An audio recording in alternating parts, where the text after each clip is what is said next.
Members, we have reached the appointed hour. This is the third session of the public hearing in respect of the third runway, EIA report of third runway. I'd like to invite the officials and also the deputations into the meeting room. 咁呢一節呢，我哋由2點半鐘去到4點鐘嘅啫。Now this session will last from 2:30 to 4 p.m. And the rules are the same as the previous two sessions.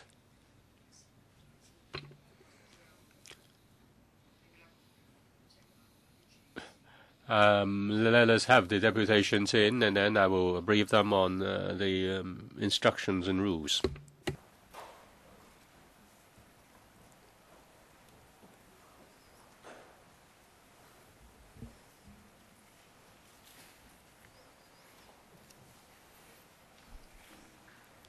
Just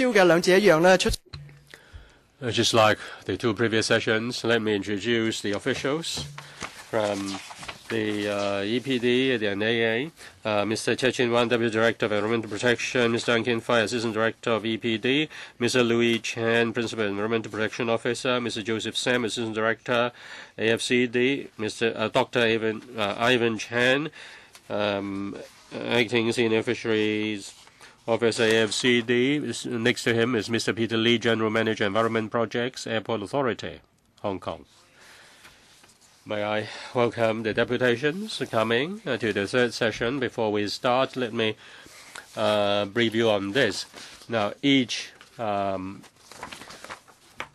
can speak for 3 minutes, and we have a bell, and also the clock. And after 3 minutes, the bell is rung. I'll ask you to stop speaking. And if there is enough time, then there will be time for members to put questions to the officials, or officials will be asked to reply depending on the time available. Also, like to remind you that when you speak, your speeches are not protected by the Legislative Council Powers and Privileges Ordinance. And please also take note of the instructions on attending meetings in this chamber. These are the security measures. Please take note of them. And such instructions are attached to the letter sent to you by the Secretariat, and they are also in front of you, tabled in front of you. If you want to know more about that, and you can also seek advice from our guards, security guards nearby. And if you have any written notes or speaking notes, you can put down your name on the notes so that we can pass on copies to members and officials. There are members who may have other schedules clashing with today's meeting, and they are unable to attend today's meeting. So the speaking notes are will be for their reference. Next, let me invite Mr. Terence Bull to speak. He is a representative of the Worldwide Flight Services. On behalf of my company, I want to state the position of the company. The Worldwide Flight Services is serving 145 airports and 20-odd places. We handle cargo about 4 million and 50 million of passengers and 300 airlines. With regard to the construction of third runway by the HKAA, Hong Kong is not the only airport which has a 5-hour flight right. Say in Bangkok, we also have a major airport, and in Singapore, we are also within the 5-hour flight. If we want to be competitive, if we want to be competitive in the Asia-Pacific region, if we want to be an aviation hub, then the third runway is very urgent. This is a very important investment, an indicator for Hong Kong. Our company fully subscribe to the importance of the third runway to Hong Kong. Thank you. Next, Mr. Lee Wing-fu.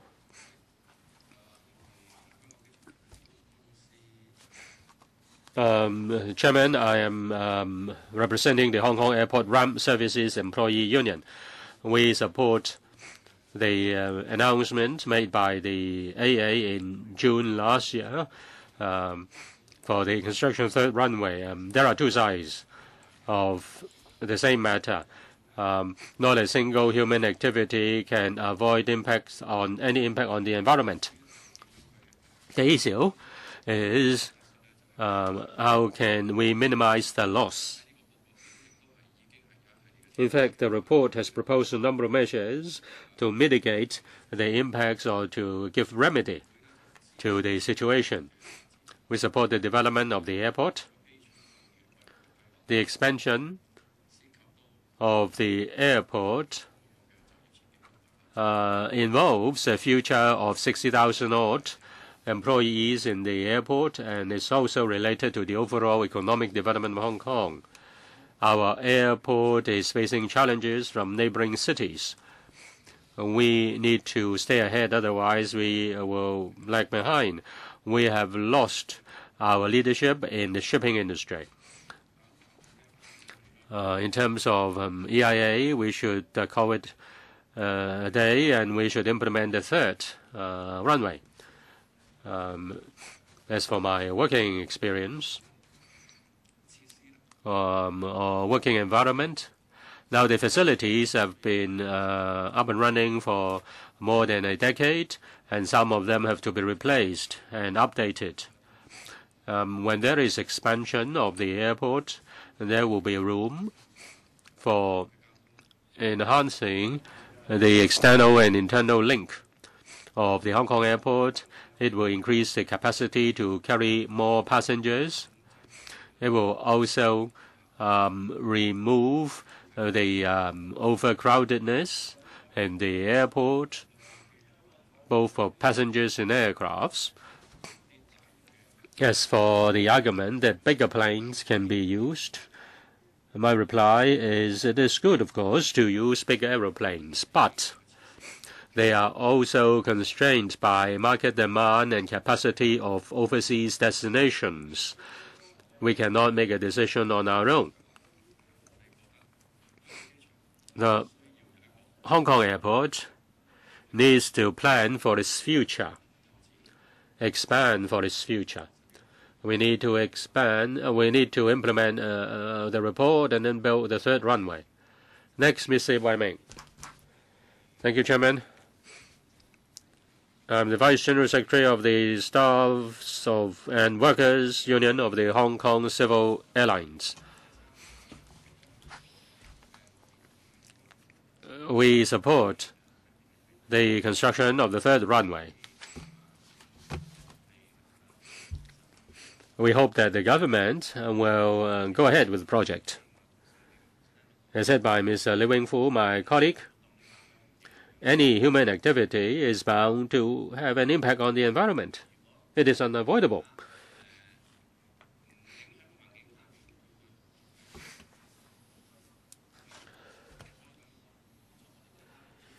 Well, if the objective is this, then we shouldn't have the Changi Lap-Kok Airport.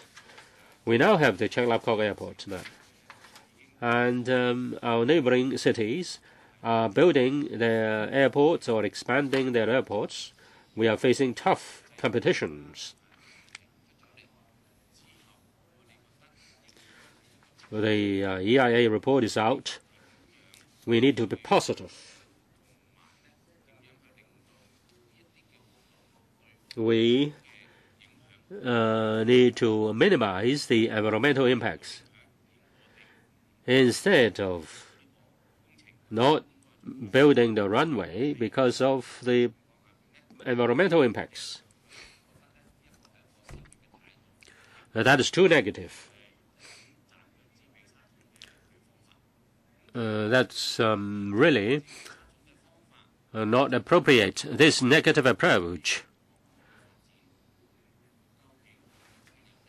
will not be beneficial to the development of the aviation industry. we are concerned about job opportunities. Many industries in the past were leading industries in comparison with the world, but because of no development, Hong Kong was overtaken among those industries by other places. We have seen declines in many industries in Hong Kong, and people's livelihood is threatened. The panel should consider this issue positively. Finally, with the third runway, 140,000 people will be working in the airport. The government should start planning human resource. Next, Mr. Wilson Yap. Yes, thank you, Chairman. I'm the Vice Chairman of the Hong Kong Air Cargo Terminals Employees Union. We agree with the EIA report issued by the HKAA in respect of constructing the third runway. The report has analyzed in detail the environmental impacts and responded to questions. No project can avoid environmental impacts. Unavoidably, there will be adverse impacts on ecology. The report has made suggestions on remedial measures to mitigate negative impacts and control the negative impacts. On the whole, I believe the EIA report is up to the mark. And that's why I support the results of this report.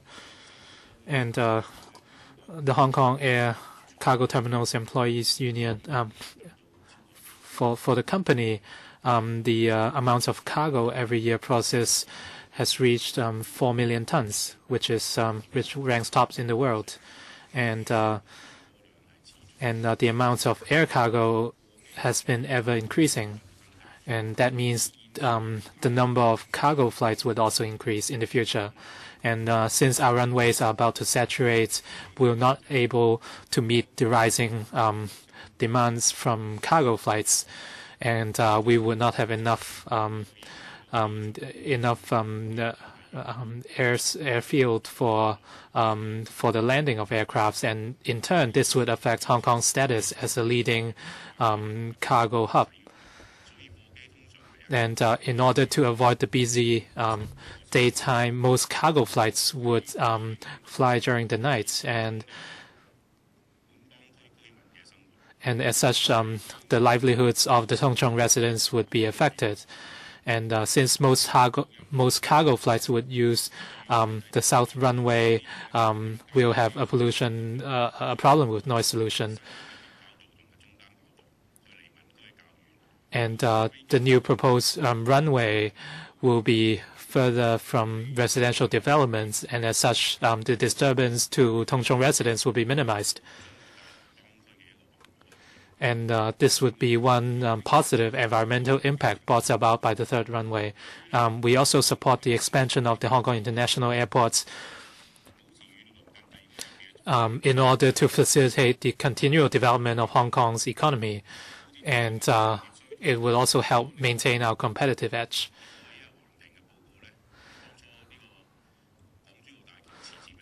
And we should learn from the Hong Kong-Zhuhai-Macau Bridge. They were not able to commence works due to limitations from of the EIA exercise. This is something we should learn. Thank you very much. Mr. Ting Song Ki. Chairman, good afternoon. I'm the chairman of the Tung Chung Aviation Society.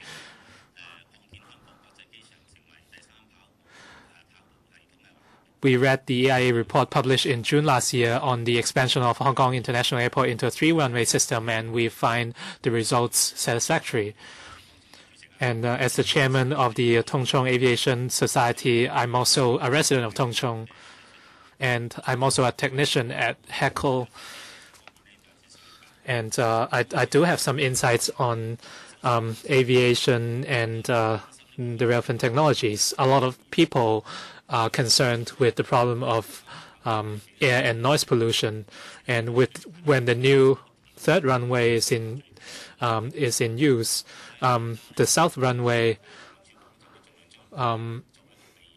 will be on standby mode at nighttime, and as such, residents living nearby in northern Lantau or Tongchong would not be affected too much by the noise and air pollution.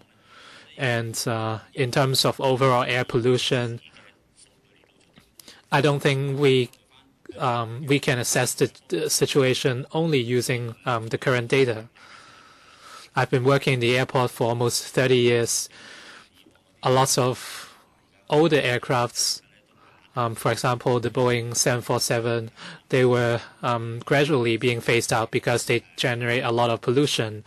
And the newer aircrafts have done a lot better with regards to pollution control. And we have a lot more green generators and motors. And I'm optimistic that when the third runway is in use, the problems with noise and air pollution can be minimized. Of course, we have to look at both sides of the coin, and it's the same in terms of environmental impacts. During construction, certain pollution will be resulted. This is something we cannot avoid. And in terms of ecology, the report suggests setting up a marine park to protect endangered species such as the Chinese white dolphin. So in general, we accept the results of the report while continuing to smooth out a few details. And the recommendation was to adopt a solution that has less negative impacts on the environment. Since the administration have responded to the queries, I think we should accept the EIA report. And overall speaking, we support the 3 RS projects in order to maintain our competitive edge in the PRD. In the current climates, there aren't many industries in Hong Kong which we can call ourselves top. So all in all, I support the third runway projects. Thank you very much, Mr. Ting. So since time is limited, let's be concise. Next, Mr. Peter Yu. While we continue developments in Hong Kong,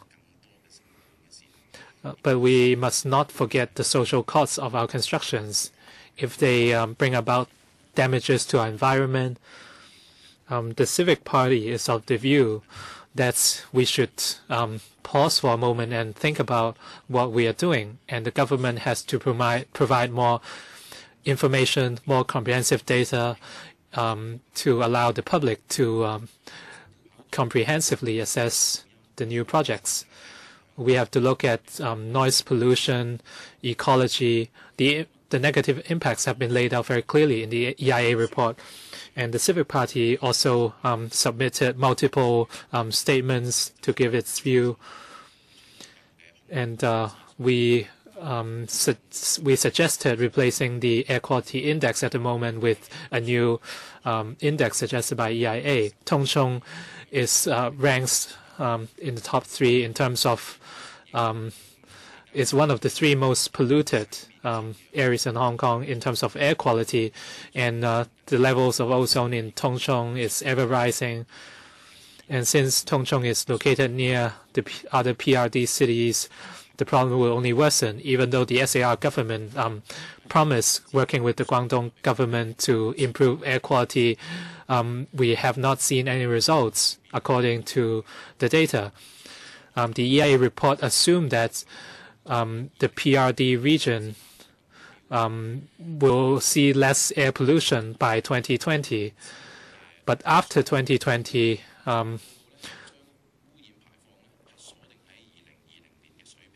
the report assumed that the level of air quality after that will remain the same. I think this is very irresponsible for the residents of Tung Chung as well as the entire Hong Kong public.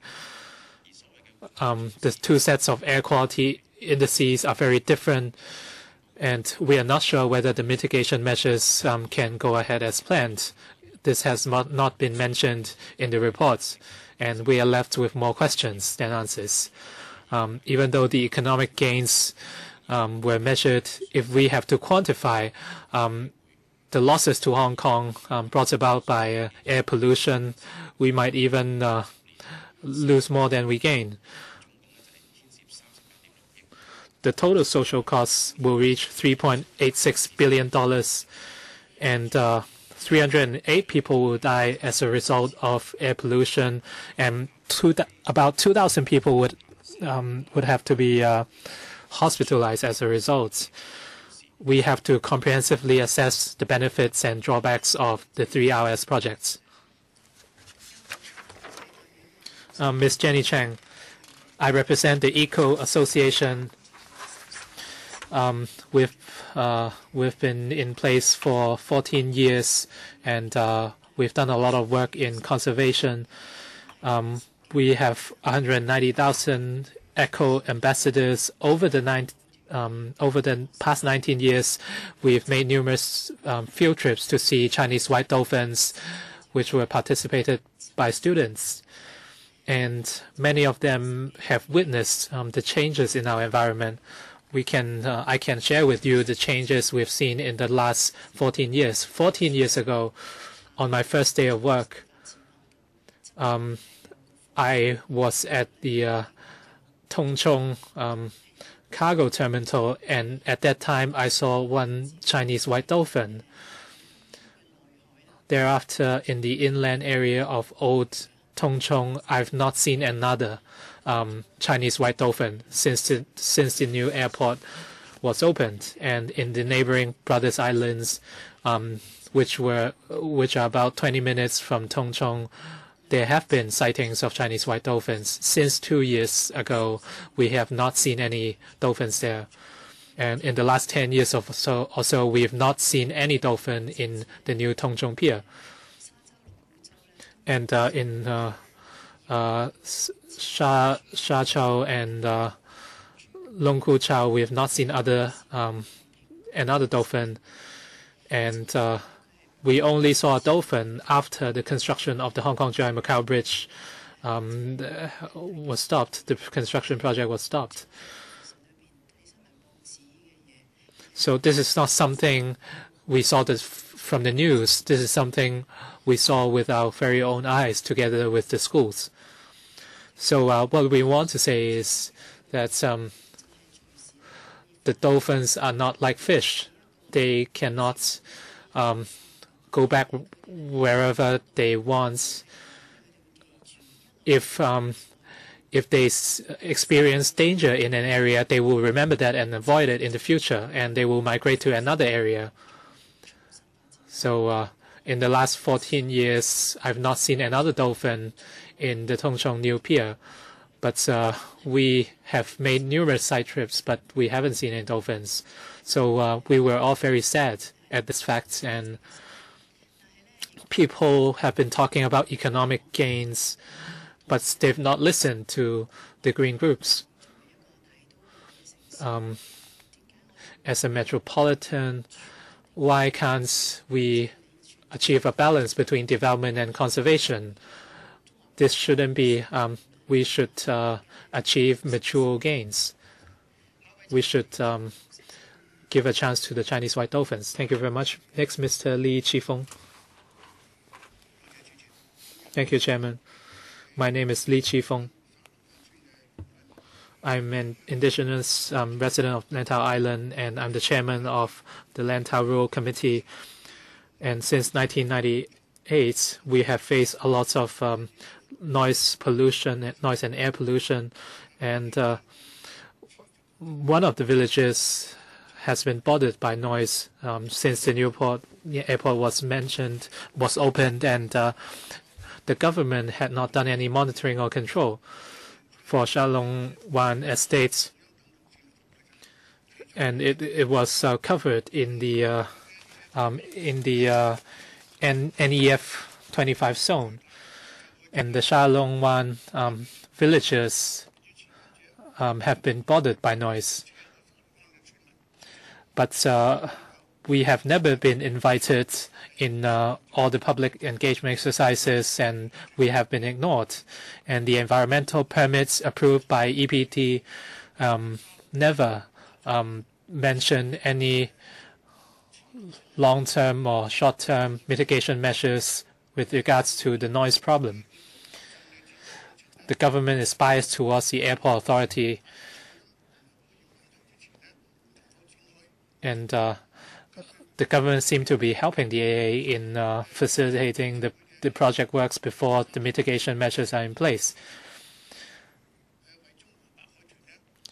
Before the 3RS construction project goes in, continues, the AA should introduce relevant measures,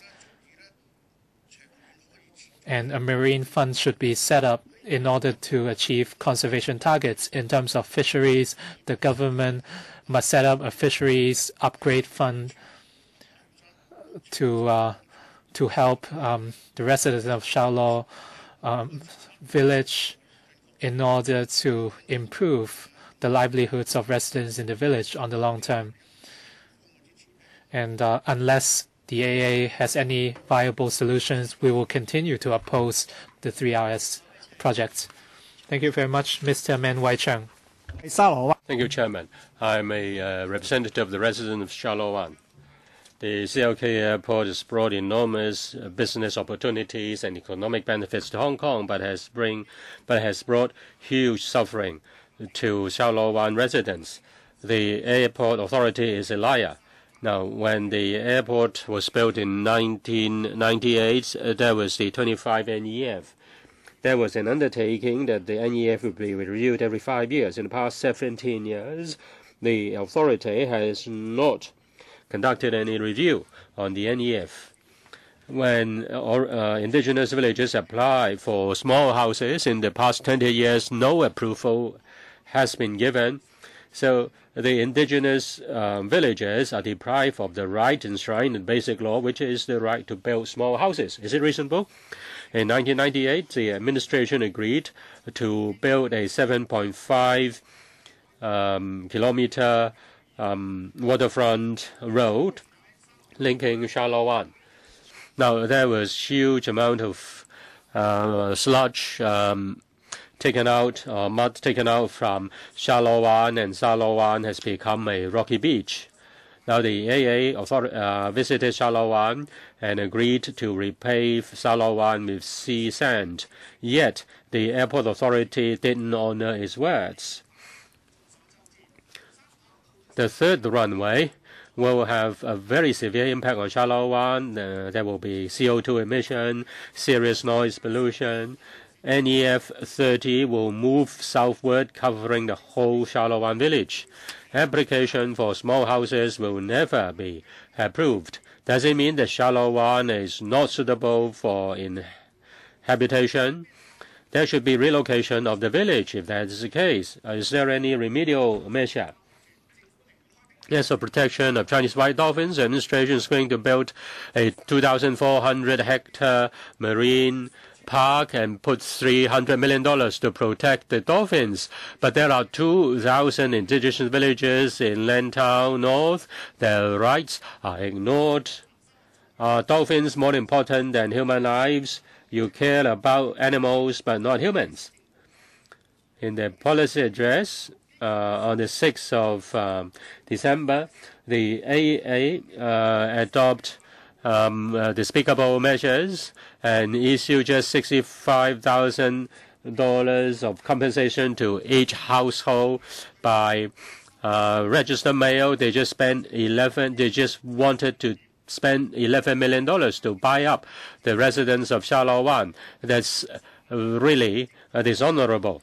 They have never discussed compensation with us. They should respect their promise in 2011. The residents of Sha Lo Wan oppose strongly the third runway. Thank you, Mr. Man. Next, Mr. KUNG Hok-sing. Mr. KUNG Hok-sing. Thank you, Chairman. I'm a member of the Taiwan Rural Committee. I strongly oppose the third runway.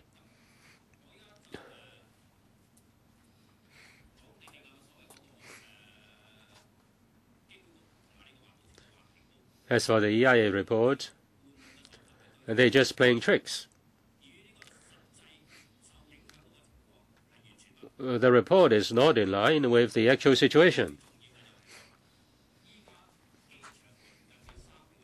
There are 3 villages, Lantau, Shalawan, and Samsek, near the airport.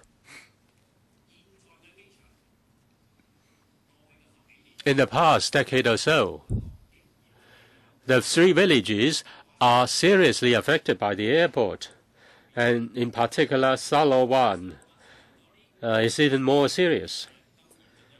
They have borne with the adverse impacts for over a decade. And in this decade or so, the government has never done anything to bring any relief and solve the problem.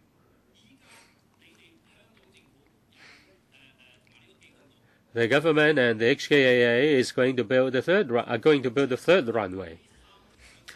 The three villages will suffer even more severely.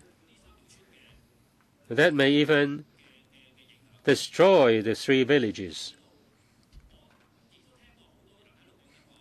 Now some say the EIA report has a lot of data. I just want to invite all LegCo members and the related senior government officials to go to Lantau village and Shalawan village to feel for themselves how serious the problem is. Shouldn't you try to solve their problems? I invite you to go there and experience for yourself. Thank you. Thank you. We've heard this invitation.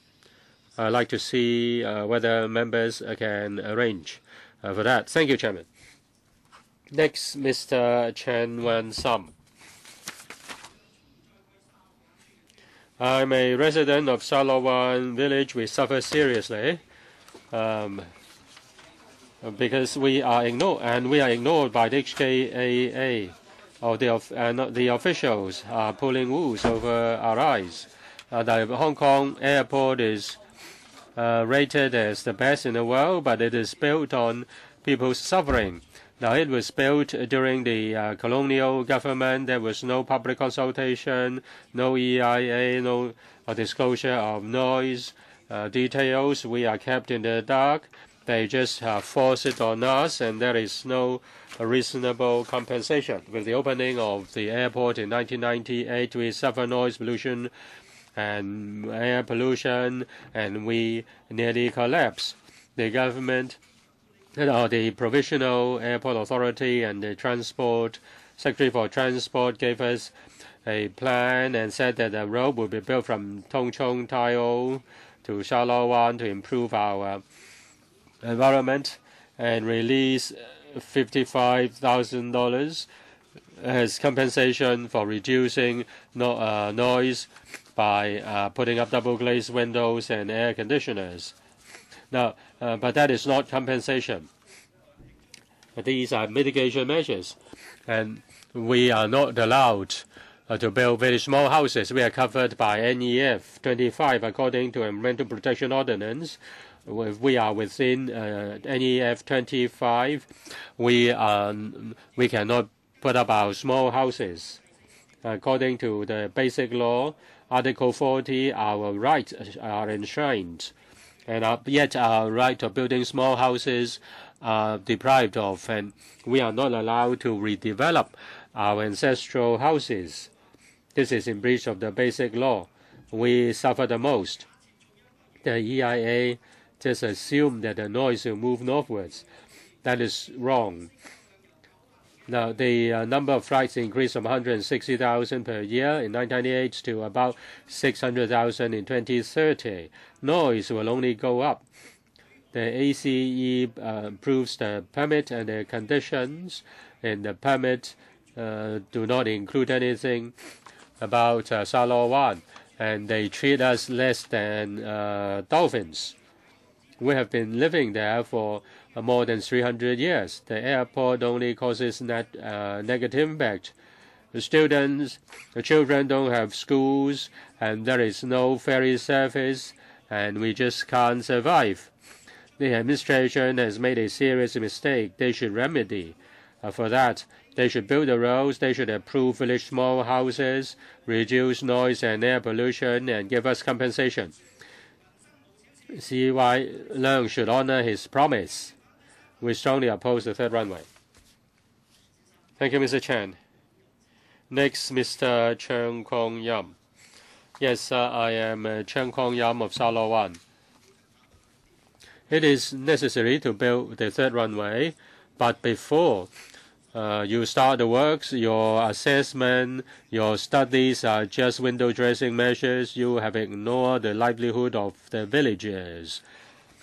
The villagers of Salowan are suffering under the adverse impacts of the airport. They are victims. I have no trust in the third runway. The government is cheating all the time. The villagers of Salowan have been cheated for over a decade. When the Chalapko Airport was built, there were expert reports, there were consultants playing tricks, and they gave undertakings and said that the airport wouldn't have any adverse impact on Salowan, but within less than 20 years, the destruction on Salowan is colossal. We asked to build a breakwater to stop the loss of sand on the beach. The experts said that the airport wouldn't affect the sand, but now the sand has gone. The village is within NEF 25. Therefore, we are not allowed to build small houses. And we have no house and we have no roads, so many villagers have left. Now, during the typhoon, during the monsoon season, there is bad smell coming from the landing aircrafts.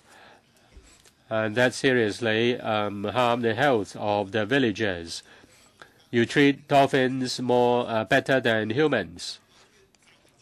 In Shalom, some sex somewhat have no usable value, so to speak, and therefore you try to hang us up and dry. I urge the officials to pay attention to our lives and help the villages in the northern part of Lantau. Thank you, Mr. Chang. Next is Ms. Lee Sao-mui. Yes, Chairman, I am an indigenous village of Salowan village, and I'm also affected by noise and air pollution of the airport. We oppose the third runway. According to the report in 2020, the noise impact will move northwards. That is really not reliable. The AA keeps saying that the southern runway will only be used as reserve. But according to data, the number of flights show that that will not be the case. In 2013, the total number of flights is 372,000, and by 2030, 600,000. So each runway is more than 200,000 flights per year. With more and more flights, noise and air pollution will deteriorate. Salowan is an example. We are covered by NEF 25 and it will become NEF 30. Those that were outside 25 NEF 25 will be included in NEF 25. Therefore, our small house applications have been frozen. If the estimate of the AA is correct, there are still 16 years to go before 2030. Will the administration or the AA introduce mitigation measures for the villages near the airport? They seem not to have any intention to help us. If the noise pollution cannot move northwards, will the AA or the administration do something for the villages? Well, all out there is just talks. It's just talk and nothing else. As for the 18 conditions set out by the AEC, they are biased in favor of the AA. They asked the AEA, after operating for a year, revise its NEF 25 and see whether it's in line with the projection. But if it has made a wrong forecast, then will the AA be held responsible? In fact, they just let the AA off the hook.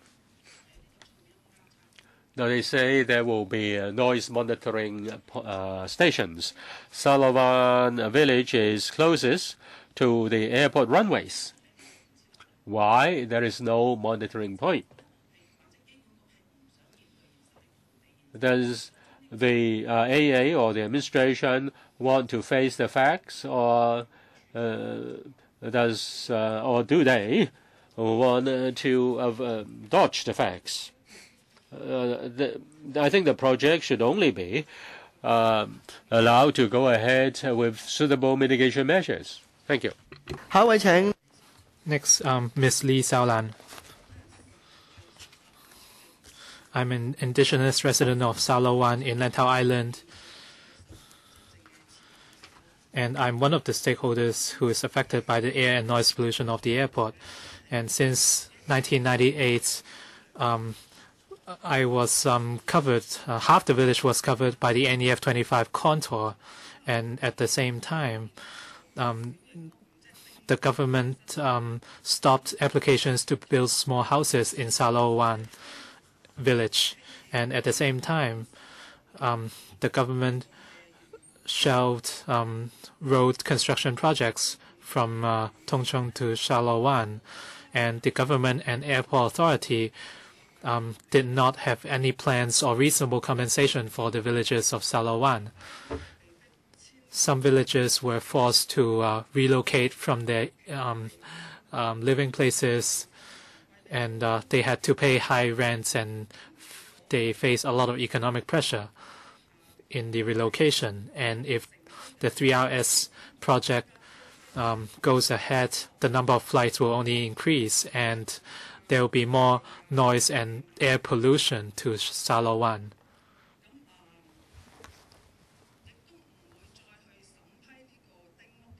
And the government will not reopen applications for small house construction. In my opinion, the government and the AA have deprived the indigenous villages of the new territories of their basic law rights. Since the villages had to rent for housing elsewhere in Hong Kong, I think the costs should be borne by the airport authority, because these villages would not have to relocate if not because of the projects. Before the noise problem is moved upwards or northwards, the AA should shoulder this cost.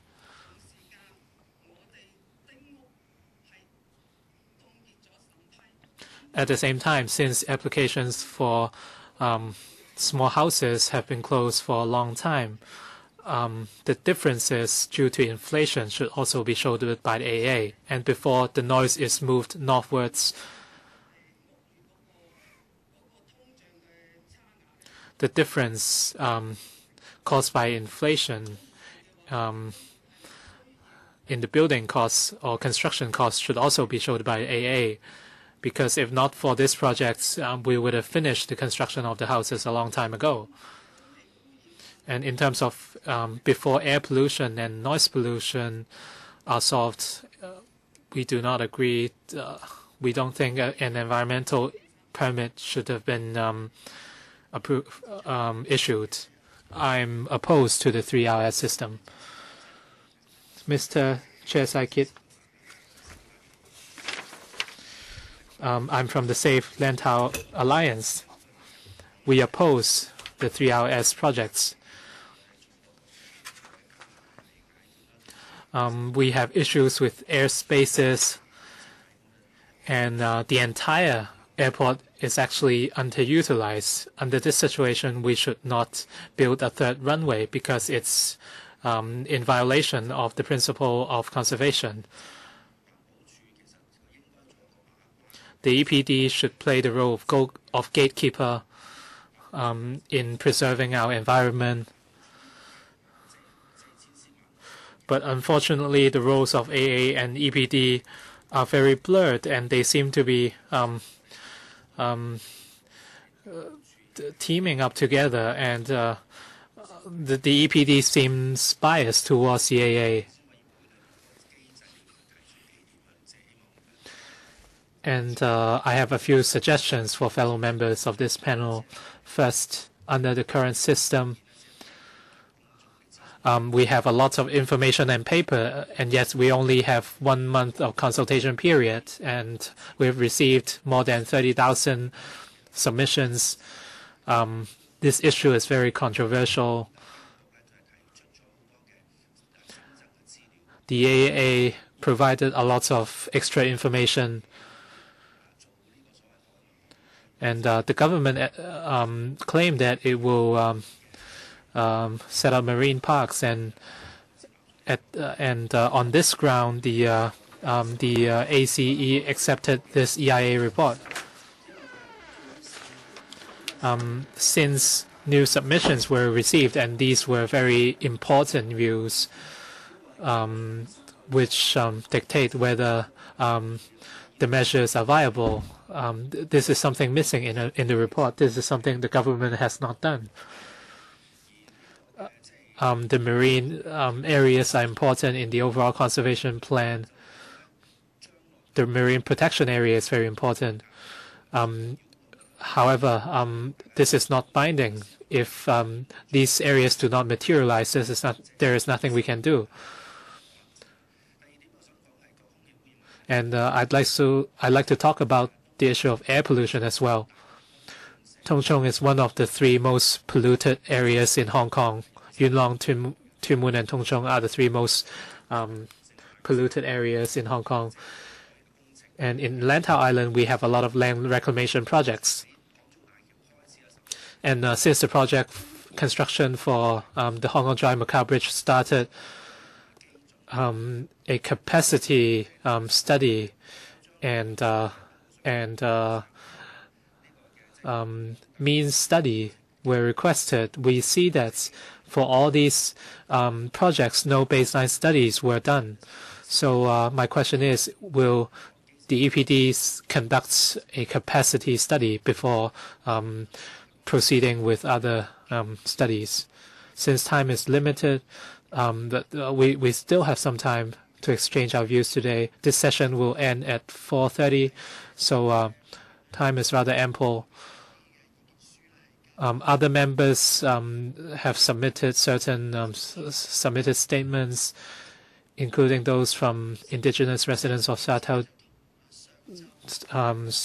Wan villages.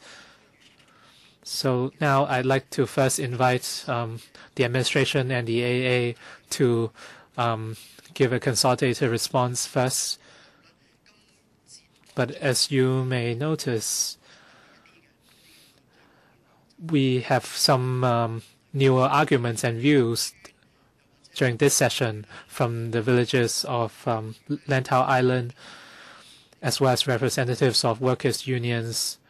They also had something to say about the EIA report. So I'd like to remind the administration and AA, apart from instead of reading out your speaking points, since we do have time on hand, please do respond to some of these comments, accusations, or criticisms. Mr. Chair, please. Thank you, Chairman. As well as comments from deputations. Perhaps I can address the EIA process first, and we can address other issues later. As I mentioned this morning, the EIA ordinance serves to balance development and conservation. So certain objective standards and principles were drawn up. And the ordinance covers different professional aspects, since the EPD cannot is not an expert in every aspect. For ecological studies, the AFCD is in charge, and for vessels, the Marine Department is in charge. For aircrafts, the Civil Aviation Department is in charge. So we do have different government departments covering different aspects. After receiving the EIA report, we would verify all the legal requirements, and we would study the comments from the public and different deputations. And the different departments would vet the different conditions and requirements. After that, at the end, we would grant the application. We do not draw the line according to the number of people supporting or opposing to the plan. We are following the legal requirements. So the process is very fair and impartial, and we have no vested interest as well. Our deputations today have raised a few very important issues, so I will try to address them briefly. So maybe the questions at the end first.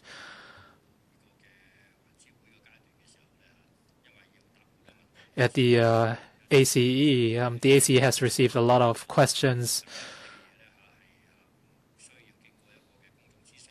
Why weren't the information shared with the public for a round of public consultation? As I mentioned, the EIA process is a statutory process, and we have to follow all the legal requirements, and the process does not depend on our own preferences.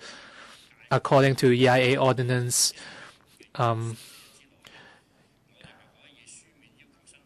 if the public does not voice any comments within 14 days, we can ask the applicant to submit the relevant information.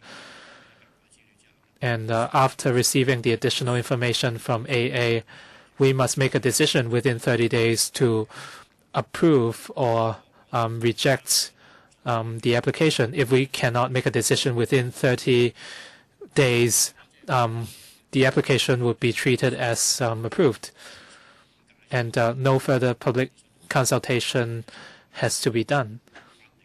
And because any public consultation must be conducted within the legal framework. And I understand that a lot of Salawan villages are concerned with the problem of noise.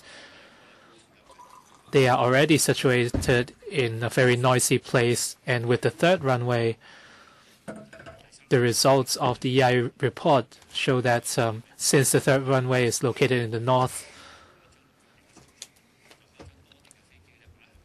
the AA will situate most aircrafts in the north in order to minimize noise disturbances to Shalawan Estate, Shalawan Village. So compared with the current situation, there will be improvements. So under this premises, we approved the EIA report. Since there were improvements suggested in the projects, a lot of villages are concerned with possible disturbances, and they wanted to know whether there will be any compensations. On this front, we can have further, the airport authority can hold further discussions. I cannot speak on behalf of them. Maybe the AA can add more in a moment. And in our EIA report, a number of mitigation measures were mentioned, and whether or not these measures will be realized is also very important. some people might be concerned that these measures might not be realized. For example, the noise control or air pollution mitigation measures. On this one, Hong Kong's EIA system is very unique in the world in the sense that we have a concept called environmental permits. And the permits ensures that the applicant would carry out the mitigation measures. We would request the airport authority to set up an environmental working group to perform monitoring and auditing, and they must hire an independent environmental auditor to audit these measures, and they have to come up with monitoring reports and submit the reports to us regularly. And this way we can ensure that their performance is up to standard and in line with the requirements of the EIA report. If they violate conditions laid out in the permits, they might face legal consequences. If any amendments are required in the future, for example, during the construction stage, if they find any of the suggestions inviolable, they have to come back to us and make an application to amend the environmental permit. And they must also, again, they must state the environmental consequences and impacts and come up with corresponding mitigation measures. So again, the environmental permits ensures that they realize what's been said in the report. If they cannot meet these requirements, we have a mechanism in place to take action against them. So I can reassure all of you that our assessment mechanism is impartial and fair, and we do have objective requirements, and we have a system of environmental permits to ensure that during the construction phase, the applicant will follow the ACE recommendations, and they must their work must be in line with the EIA report, or else they have to file another application if they want to make amendments. Thank you very much. Next up, AFCD, from AFCD, Mr. Joseph Sham. Thank you, Chairman. And the role of AFCD is divided into two parts. First, ecological impacts. Second, fisheries impacts. And we would grant our approvals according to these two aspects. And we will follow the EIA ordinance and the requirements in the technical memorandum on EIA process. And in the overall assessment process, we feel that as long as the mitigation measures are realized, the EIA suggestions can minimize the impacts to ecology and fisheries. And I'd like to give more on the new marine park as one of the mitigation measures. In the EIA report, they recommend a new 2,400 hectare marine park. And this marine park will link with the Sha Chao, Lung Ku Chao, and the Brothers Islands marine parks, as well as the Pearl River Delta Sanctuary. And altogether, the total area of this sanctuary will reach 4,500 hectares.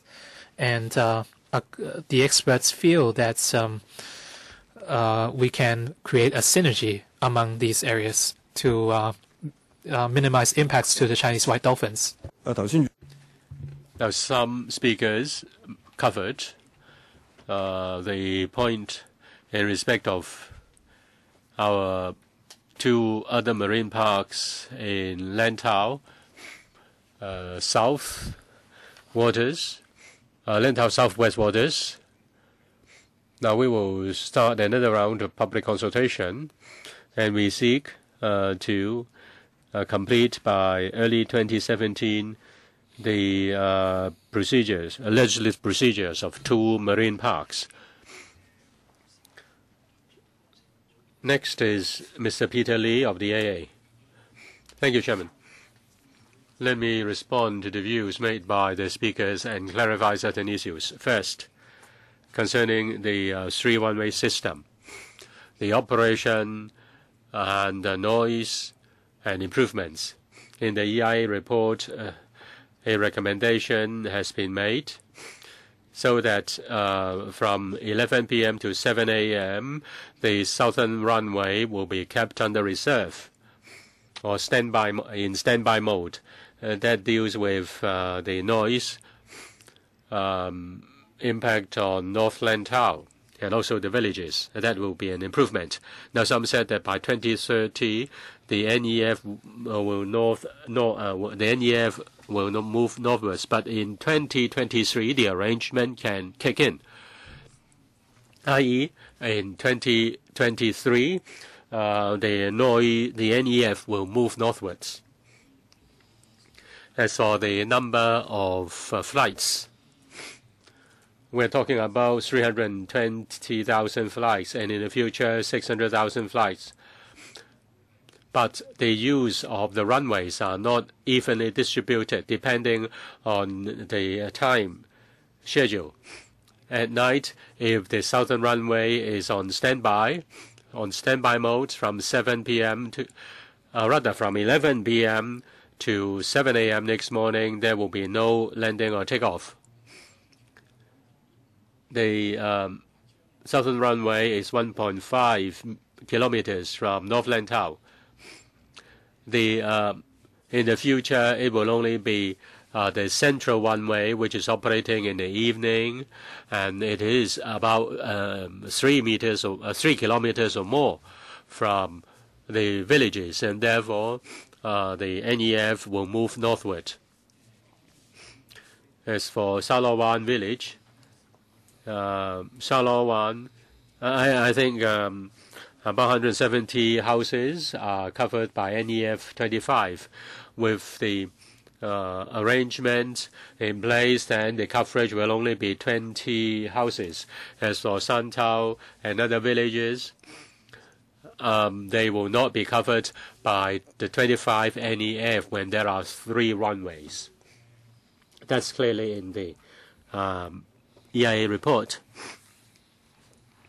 As for the demands of the villages, or villagers rather, we have had more than 10 briefings with the villagers, and we have heard their views very clearly, including the building of a road, the building of small houses, and also the rehabilitation of the beach.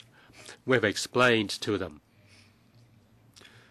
To a certain extent, they are not within the ambit of the AA, and the demands have been referred to the departments concerned. As for the road, and also for the small houses, there is certain progress. There is a proposal on the road, and the Lands Department has also responded to the EIA report. If the 3rd runway can be built, then the Lands Department may restart the approval of village small houses. Some speakers have mentioned the social benefits. In fact, this morning, I had already commented on this. Now, they mentioned a social investment return. We did a similar study. We looked at the assessment. They are only suitable for small-scale community projects, and they are not suitable for large-scale infrastructure projects. At present, there is no widely accepted assessment methods. Now, having studied international experience, we believe the social benefit analysis is not applicable to the 3rd runway. Some mention the Heathrow as an example. I know that an NGO did a SROI study, but that was only on 4 or 5 items, and one item was CO2 carbon emission, which caused 70% of the total expenditure. Now, in the world, there are more mature ways of assessing carbon emission, and we have got an expert to conduct an assessment on carbon emission on the third runway. And we shared the outcome with the media and environmental groups in August last year. On the whole, the economic effectiveness or benefits arising from the third runway far exceeds the carbon emission. As for assumption of air quality and the accusation that is too optimistic, in fact, we follow the EIA brief in assessing air quality. We follow the 2020 target adopted by the SARG and the Guangdong government.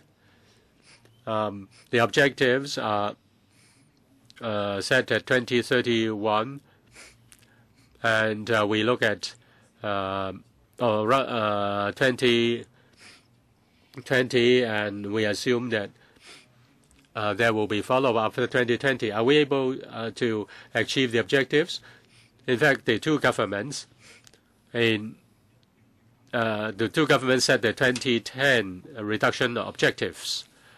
In 2010, all the major pollutants reach the target, and the majority of the target on the Guangdong side were reached, and only one target was not reached.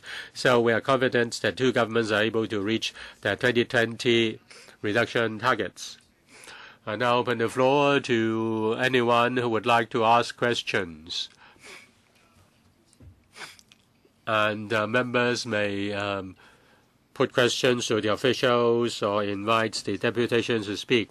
Mr. Tony Chair. Thank you, Chairman. First of all, I'd like to thank the deputations, both groups and individuals, for coming to express their views on the third runway. I've heard livelihood issues, in particular air pollution and noise pollution. Concerning noise pollution, the Salawan village seems to suffer impacts. I think the impacts do exist.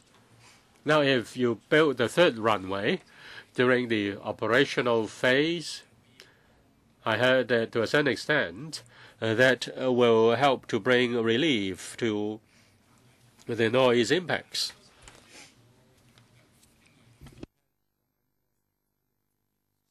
But you will only start the operation in 2023.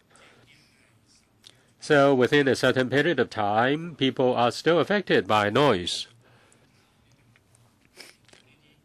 The EIA report, I believe,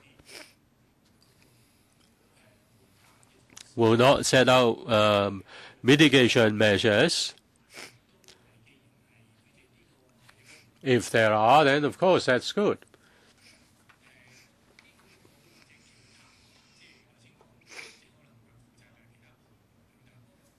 I think the AA or the departments concerned should introduce some measures in order to reduce the impact. And if more can be done in this regard, if the departments can give an undertaking and can give a timetable, that will be very helpful to the whole case.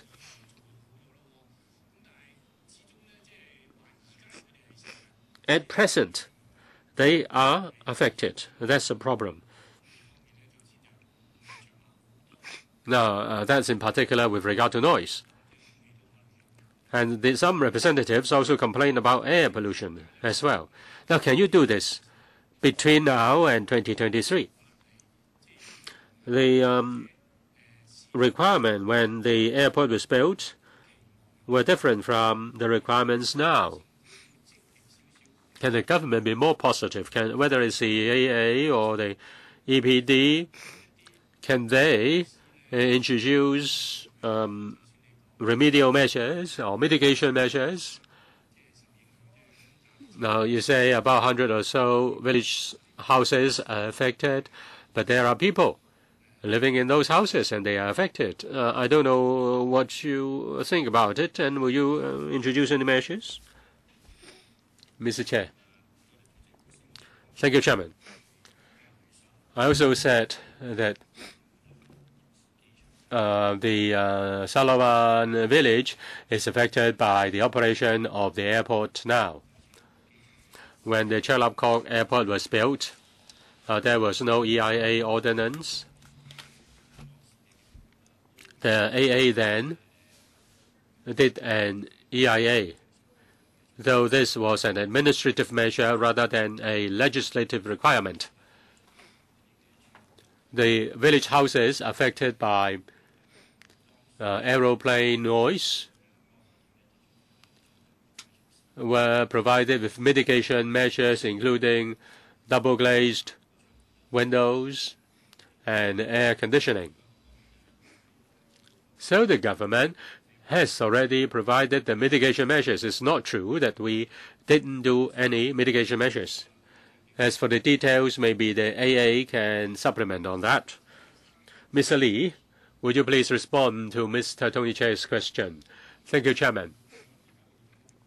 The issue is about the noise caused by the operation of the airport now. We have short-term measures.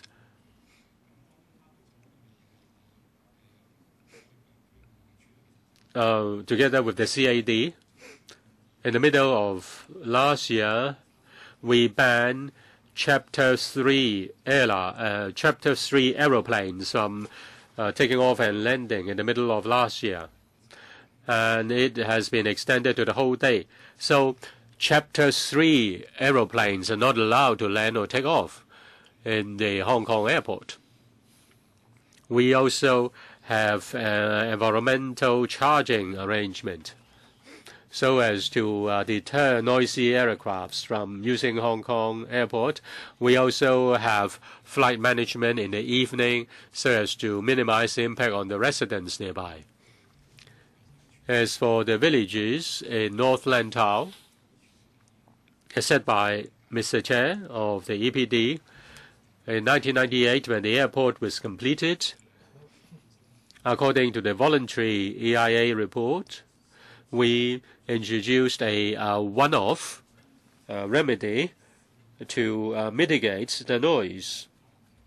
As for the revision of NEF, in the EIA study of the third runway, we found that there are villages covered by NEF 25. We made reference to the arrangement in 1998, and we have given similar arrangements to these villagers. We also have a village rural improvement grant and that is open to application. And in fact, the scheme lasts for 6 months, starting from December last year, and we are receiving applications from the villagers. Chairman, can you give me some time? Yes. You mentioned about the one-off measures, but by the same token, the runway will not be in use for 1 year only. So these one-off measures don't make much sense to me. Even if you install an air conditioner, it will deteriorate over the years. So we should be more positive and proactive.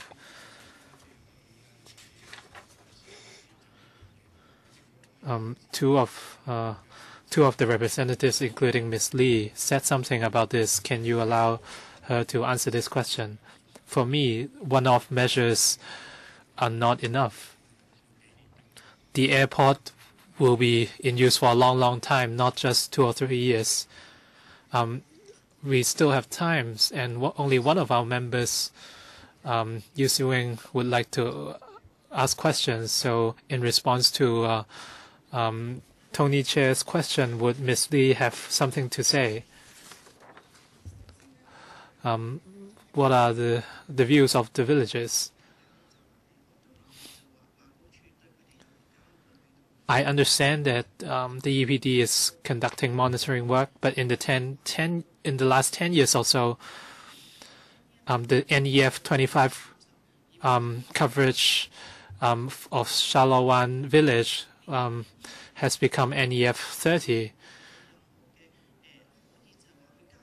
And EPD has the EPD done anything to monitor the issue? And when you issue the environmental permit for the third runway, you said there were additional conditions, but these were actually not operating conditions. You were just saying that if there are any inaccuracies in their estimates, they would not have to be held accountable. So this is not a requirement at all. It's just a revision.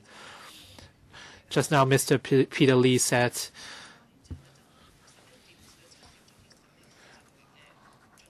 the south runway will not be in use between 11 to 7 by 2023. Can you confirm that the south runway will not be in operation during those hours? Can you put that down on your report?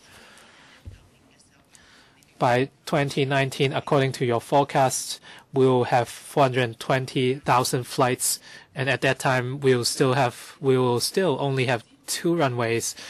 And during these 9 years, the problem of noise will only worsen. So in other words, the government will continue to freeze our applications for small houses. If the barring any postpones in the construction projects, we still have to wait for 9 years.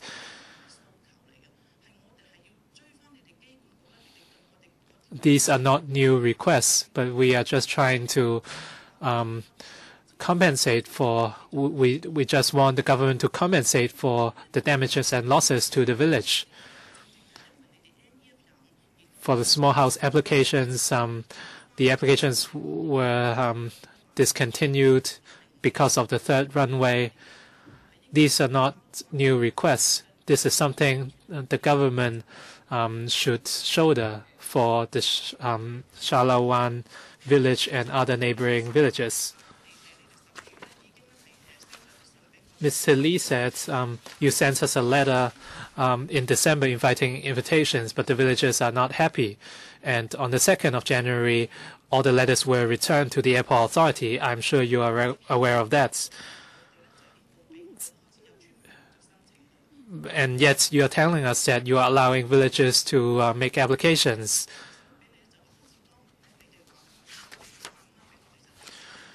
At that time, years ago, you gave us, you said you would give us $55,000 for noise barriers, but at the end of the day, we didn't receive anything.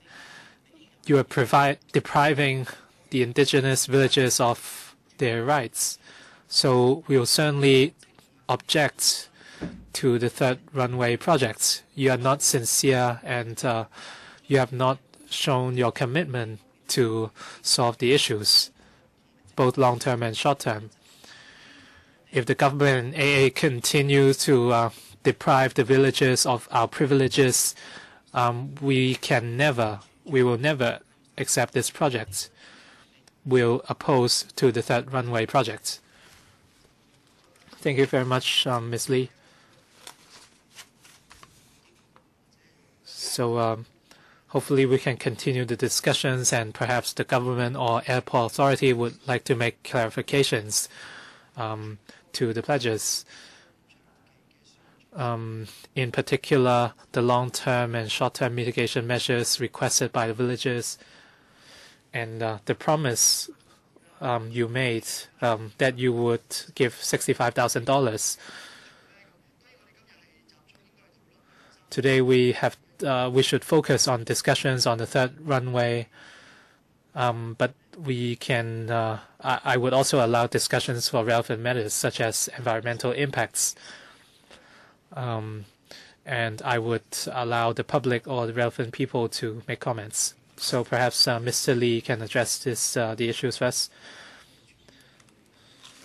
on the standby mode of the south runway, according to the EIA report, the assessments were made according to this assumption, and the mitigation measures can tackle the problem of noise. And these measures were listed out clearly in the report. And if we have to further revise our NEF contour over the course of this construction, if certain conditions are not met, then we would have to take action. We have to see whether the EP requirements are met. We opened applications in December last year. We were actually referring to the several villages, including Shalawan village, affected by the projects. And last week, the Shalawan village returned our letters. They rejected the letters, but we do have residents from other villages accepting our proposal. Anything to add from Mr. Chair?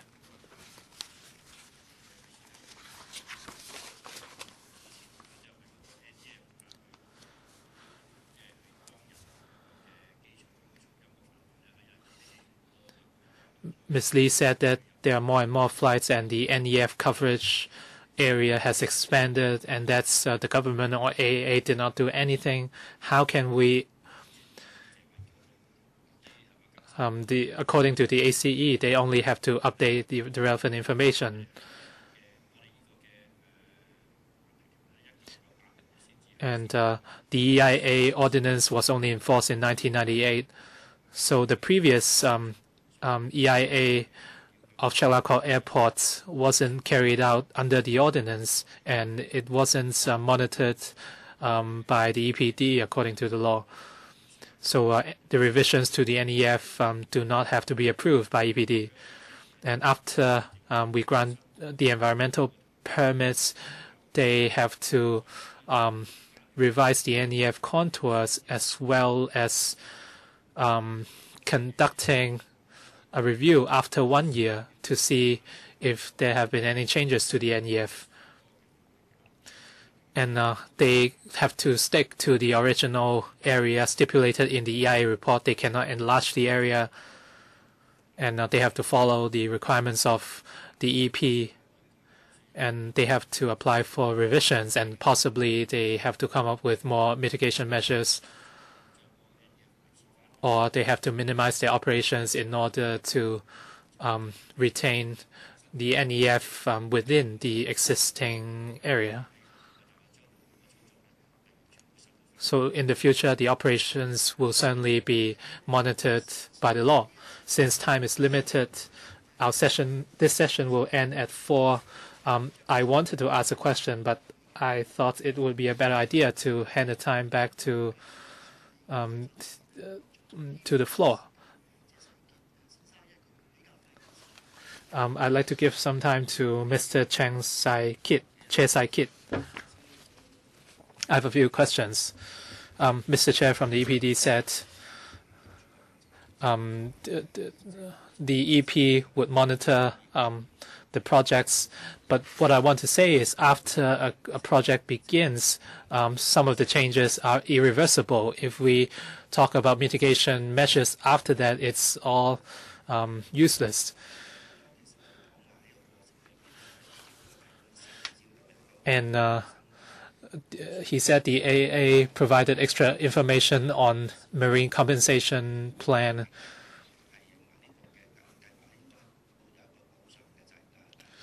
And at that time, there were views that there should be a compensation scheme, but the AA did not agree to that. This was a key factor in determining whether the EIA report could be accepted. I understand that no public consultation can be made at this time. So my first question is,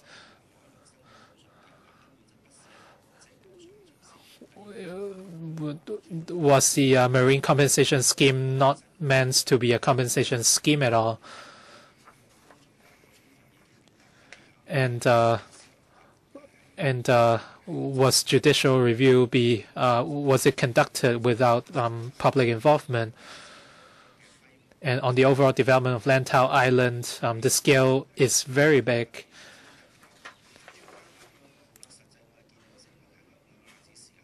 What the experts said are very different from what we see. We can see that a lot of dolphins are dying. The loss of we can see a loss of soil, and the experts are rather pessimistic. Would the EPD conduct a study on the overall ecological capacity of Lantau Island before proceeding with the project? Mr. Chair, can you address the issue in 2 minutes? First of all, we care about conservation. Before the project begins, we would carry out monitoring work, and for the marine ecology conservation scheme,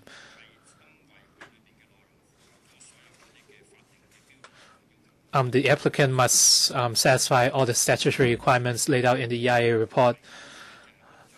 What we discuss in the ACE is not a criterion for approving the EIA report. The law requires the applicant to protect certain species, including the Chinese white dolphin, before the construction begins. And they are required to come up with a new marine park.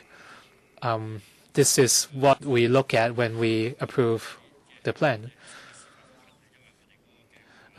You asked whether any judicial reviews were conducted in the past.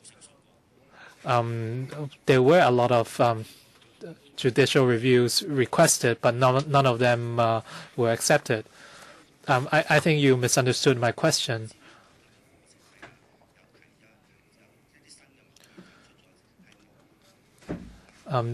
Over the course of discussion at the ACE,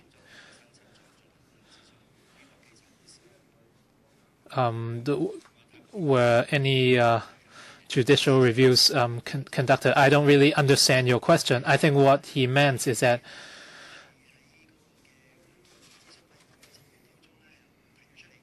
if additional conditions were raised by ACE, according to what Mr. Chair, there should be public consultation. But with a lack of consultation, were there any cases of judicial review under this scenario? During the consultation period or during discussions at ACE, we have new information all the time. It happens all the time. Every time an application is filed to ACE, new information is shared. We ask the applicants to provide information. That's very common. That always happens. And has anybody started any JR? Well, people did start JR on various reasons, but no one has won. Because of time limits, we have to stop here, and then we welcome you providing further information in writing. And the clerk will follow that up. We will start the next session after 10 minutes.